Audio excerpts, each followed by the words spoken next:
মাননীয় সদস্য জনাব আবুল কালাম সিদ্দিকী একটি সম্পূরক প্রশ্ন করতে পারেন।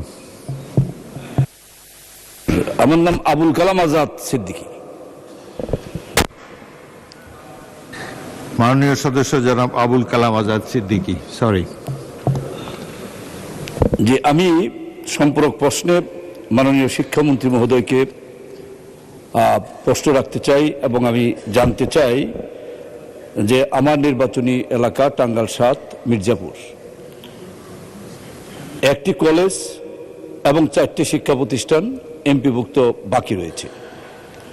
এই শিক্ষা প্রতিষ্ঠানগুলো এমপিভুক্ত কবে নাগাদ হতে পারে এই বিষয়টি আপনি দয়া করে বলবেন, এবং মাধ্যমিক শিক্ষা প্রতিষ্ঠান যেগুলো রয়েছে সেগুলোকে উচ্চ মাধ্যমিক শিক্ষা প্রতিষ্ঠানে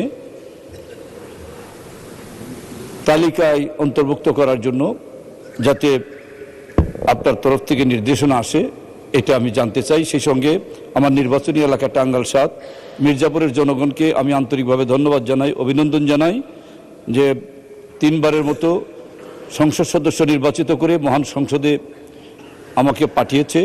সেই মির্জাপুরের জনগণের জন্য, মির্জাপুরের শিক্ষা প্রতিষ্ঠানের জন্য আপনার শিক্ষা প্রতিষ্ঠান থেকে যাতে গুরুত্বপূর্ণ বিষয়গুলো গুরুত্ব সহকারে বিবেচনা করে উন্নয়নমূলক কর্মকাণ্ডে অন্তর্ভুক্ত করা হয়। আপনাকে ধন্যবাদ।